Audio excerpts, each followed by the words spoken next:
بسم اللہ الرحمن الرحیم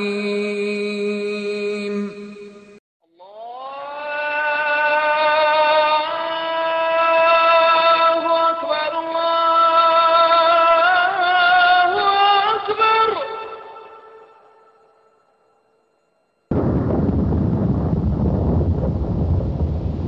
سبحان اللہ والحمد للہ ولا الہ الا اللہ سبحان اللہ والحمد للہ ولا الہ الا اللہ سبحان اللہ والحمد للہ ولا الہ الا اللہ.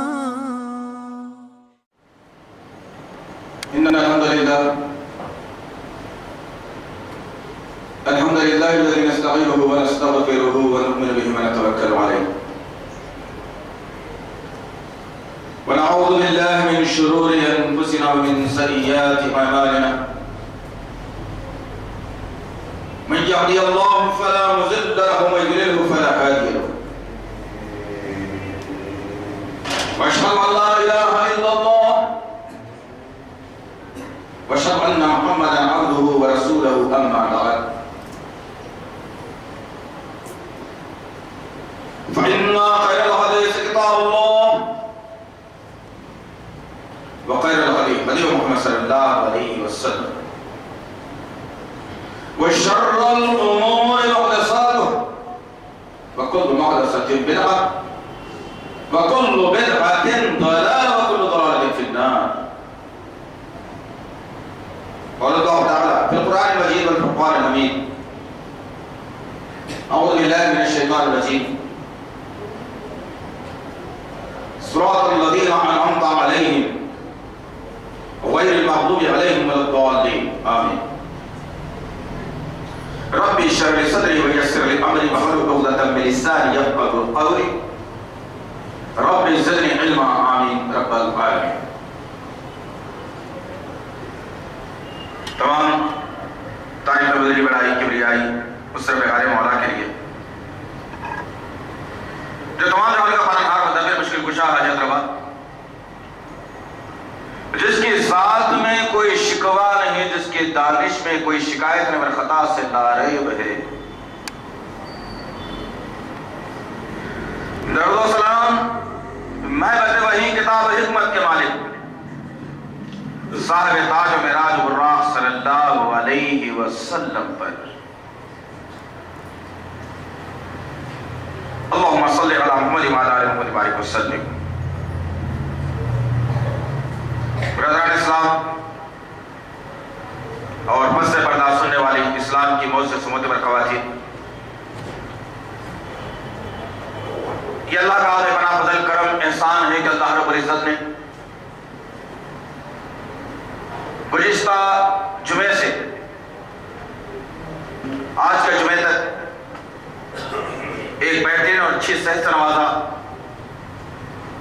اور اس ناقص حیات کو بڑھا کر اللہ رب العزت نے آج پھر ایک زرین موقع عنایت فرمایا کہ جمعے کے روز ہم تمام اللہ اور اس کے رسول صلی اللہ علیہ وسلم کی باتوں کو سننے کے لیے جمع ہوئے.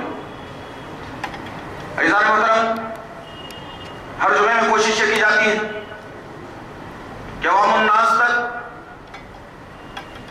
وہ بات پہنچائی جائے جو قرآن اور حدیث کے دائرے میں ہو، اور کوشش یہ بھی کی جاتی ہے کہ ایسا عنوان منتخب کیا جائے جس کے ذریعے سے ہماری اصلاح ہو، اور ایسا عنوان منتخب کیا جاتا ہے جس میں سارے انسانیت کے سامنے یہ بات آ جائے کہ اسلام ہی دنیا کا وہ واحد مذہب ہے، اسلام ہی دنیا کا وہ واحد مرکز ہے جس میں انسانیت، حقوق کی ادائیگی، ایک دوسرے کا احترام، بالخصوص اسلام نے جس نقطے پر بحث کی یا اسلام نے جس نقطے کی طرف ساری انسانیت کو اجاگر کیا وہ ہے ایک مظلوم جس کو ہم عورتوں کے نام سے جانا جاتے ہیں.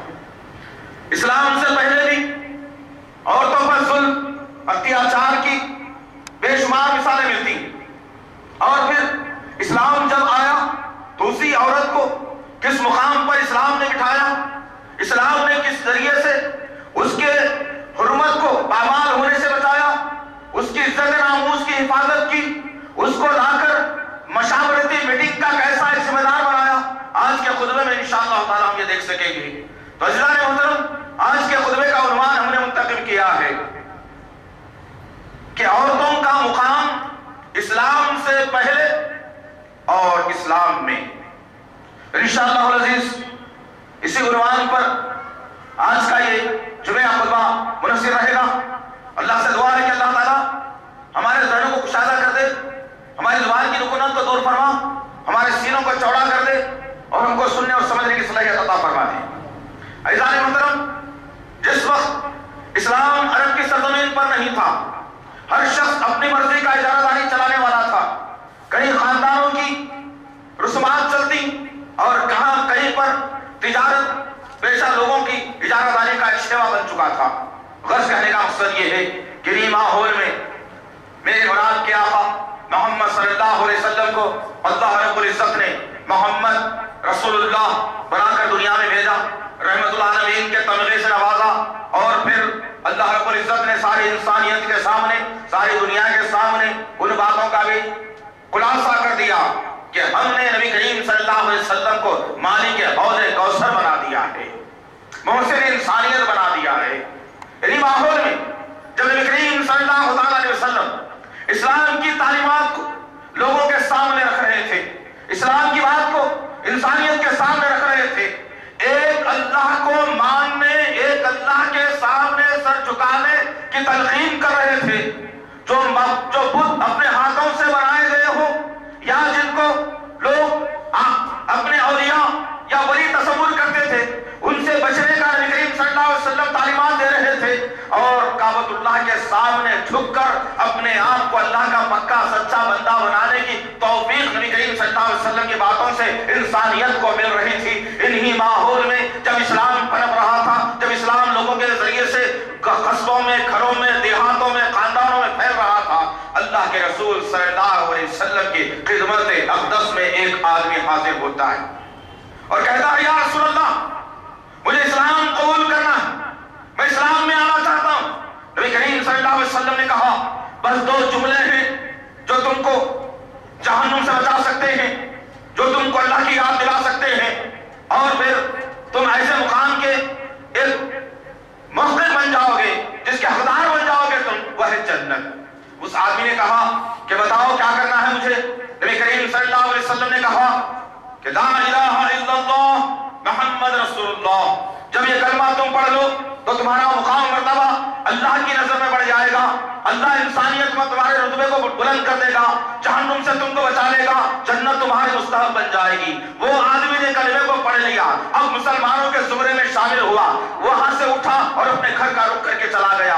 جب اپنے گھر کا رخ کر کے چلا جاتا ہے، گھر کے ماحول میں رہتا بستا ہے، چند دن کے بعد وہی آدمی نبی کریم صلی اللہ علیہ وسلم کی خدمت اقدس میں آتا ہے اور آ کر عرض کرتا ہے کہ یا رسول اللہ، اسلام تو قبول کر لیا ہے، لیکن زندگی کا ایک بھیانک واقعہ ہے جو چین سے سونے نہیں دیتا، چین سے کھانے نہیں دیتا، چین سے پینے نہیں دیتا، زندگی کو اجیرن بنا دیا ہے. اس کا حل تلاش کرنے کے لیے آپ کی خدمت میں آیا ہوں، اس کا حل مجھے ضرور بتا دینا. وہ آدمی کہنے لگا، نبی کریم صلی اللہ علیہ وسلم نبوت والی نگاہوں سے اس کے چہرے کو دیکھ رہے تھے اور کانوں سے بات سن رہے تھے. جب اس کی بات ختم ہوئی تو نبی کریم صلی اللہ علیہ وسلم نے کہا اے وہ شخص، بتاؤ تو صحیح ایسا کون سا واقعہ ہے تمہاری زندگی کا جس نے تمہاری زندگی کو اجیرن بنا دیا ہے. وہ آدمی کہتا ہے کہ اسلام سرزمین پر نہیں تھا، آپ کی ابھی ولادت نہیں ہوئی تھی، خاندانی رسم و رواج چل رہے تھے. ایسے ہی ماحول میں میں اس شہر کا ایک بہت بڑا تجارت پیشہ آدمی ہوں جس کے تجارتی قافلے دور دور تک جاتے ہیں، اور کبھی مجھے بھی تجارتی قافلہ لے کر جانے کی ضرورت پڑتی ہے.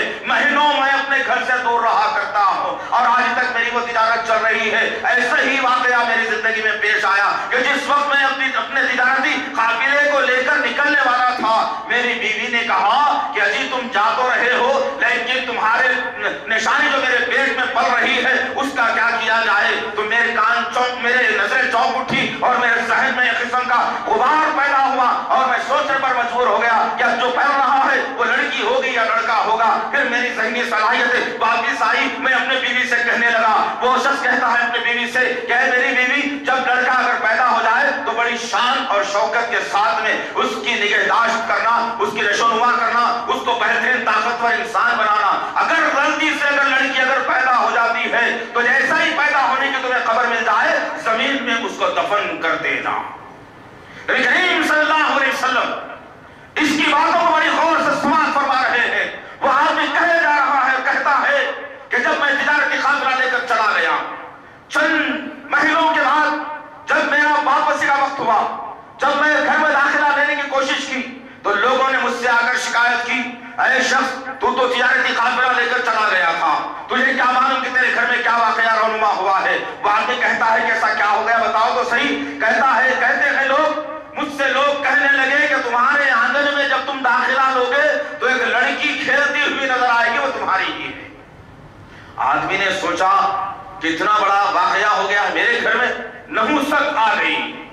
اب لوگوں کے سامنے میں کیا چہرہ لے کر کے جاؤں گا, لوگ مجھے تانا دیں گے کہ لڑکی کا باپ ہے. ذہن میں سوالات پیدا ہوئے. میں اپنے گھر کے اندر داخل ہوا, دیکھتا کیا ہوں کہ ایک لڑکی اپنے دونوں پیروں پر چلتے ہوئے معصومیت کے انداز میں میرے قدموں کی طرف آئی اور میرے پیروں سے لپٹ کر کہا, ابو.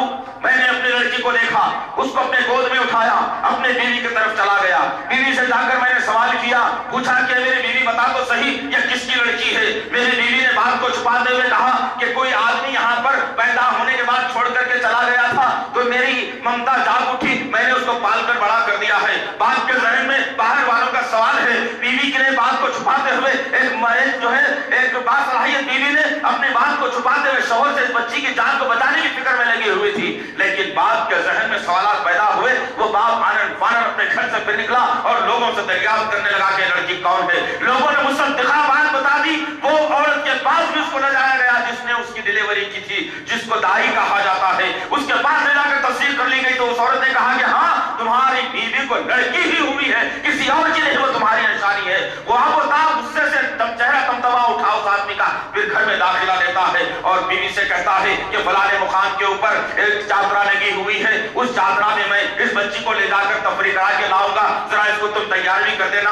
بیوی سمجھ گئی کہ بھائی چلو ٹھیک ہے, باپ کے سر سے غصہ اتر گیا ہوگا, اب یہ بچی کو گھمانے کا ارادہ رکھ رہا ہے. بچی کو تیار کیا گیا اور پھر باپ کے حوالے کر دیا گیا. ٹمٹماتی نگاہوں سے وہ بچی اپنی ماں کی طرف دیکھ رہی ہے, کبھی باپ کے چہرے کو دیکھتی ہے اور اپنے ننھے ہاتھوں سے باپ کی انگلی کو پکڑا اور باپ کے قدموں کے ساتھ ملا کر گھر سے باہر نکل جاتی ہے. ہر راستہ طے کرتے کرتے ایک صحرا میں چلے جاتے ہیں جہاں پر دونوں کے سوا صرف ریت کا سمندر ہے, کوئی انسان دور دور تک نظر نہیں آتا. وہ لڑکی سے بات کہنے لگا, یہاں پہ فلاں مقام پہ تم بیٹھ جاؤ, میں ابھی تمہارے لیے انتظام کرتا ہوں. لڑکی بیٹھی ہوئی ہے, باپ اپنے دونوں ہاتھوں سے ریت کو کھرید رہا ہے. کبھی ریت اڑ کر باپ کی داڑھی میں گھس جاتی ہے تو وہ ننھے ہاتھوں سے بچی اپنے ہاتھوں سے صاف کر کے کہتی ہے کہ ابو اتنی دھوپ اور چلچلاہٹ کے اندر اتنی گرم ریت میں یہ کرنے کی ضرورت کیا ہے, دیکھو تمہارے کپڑے اور داڑھی کے بال خراب ہو رہے ہیں. باپ ایک نہ سنی, گڑے کو تیار کیا گیا, خود گڑے میں اتر کر باپ مجھے نا یہ اندازہ لگا لیا کہ بیٹی اس میں ڈوب جا سکتی ہے. میرے باپ جب اترا اور بیٹی کی طرف دیکھا, بیٹی جو ہے چلچلاتی دھوپ میں باپ سے کہہ رہی ہے کہ اے میرے ابو یہ کیا کر رہے ہو, مجھے تو سمجھ میں نہیں آتا. باپ نے بچے کے ہاتھ کو پکڑا اور کھینچا اور گڑے میں ڈالا اور خود گڑے سے باہر آیا اور بیت کو برابر کرنے لگا. بچی اندر سے چیختی رہی کہ ابو مجھے زندہ نہ مار دو, میں تڑپ رہی ہوں, میری سانس رک جائے گی, میں مرنے والی ہوں. نبی کریم صلی اللہ علیہ وسلم کے سامنے وہ باپ اس بچی کے اپنے ذاتی واقعے کو رکھ رہا تھا. نبی کریم صلی اللہ علیہ وسلم کی آنکھوں سے لولو و مرجان سے زیادہ قیمتی آنسو ٹپکنا شروع ہوئے. وہ آدمی کہتا ہے بچی چیختی رہی, میں ریت ڈالتا رہا, اتنی ریت میں اس پر ڈال دیا کہ اس کی آوازیں ہمیشہ کے لیے میں نے خاموش کر دی. یا رسول اللہ یہ میری زندگی کا بڑا خطرناک واقعہ ہے, اسلام میں تو آ گیا ہوں, کیا اللہ تعالیٰ مجھے اس کے عوض معافی دے گا یا نہیں دے گا. نبی کریم صلی اللہ علیہ وسلم نے اس کے دھارس بندھائی اور اس کی ہمت افزائی کی اور کہا کہ یہ تو دور جاہلیت کی بات تھی, اب تم نے اللہ پر یقین کر لیا ہے, اپنی غلطیوں پر ندامت کا اظہار کرو, توبہ کر لو, شاید کہ اللہ تمہاری اس غلطی کو معاف کر دے گا. عزیزان محترم, غور کرنے کی بات یہ ہے کہ اسلام سے پہلے ایک لڑکی اگر کسی کے گھر میں پیدا ہوتی تو اس کو ایک منحوس سمجھا جاتا تھا, اس باپ کو ندامت کا چہرہ دیکھنا پڑتا تھا.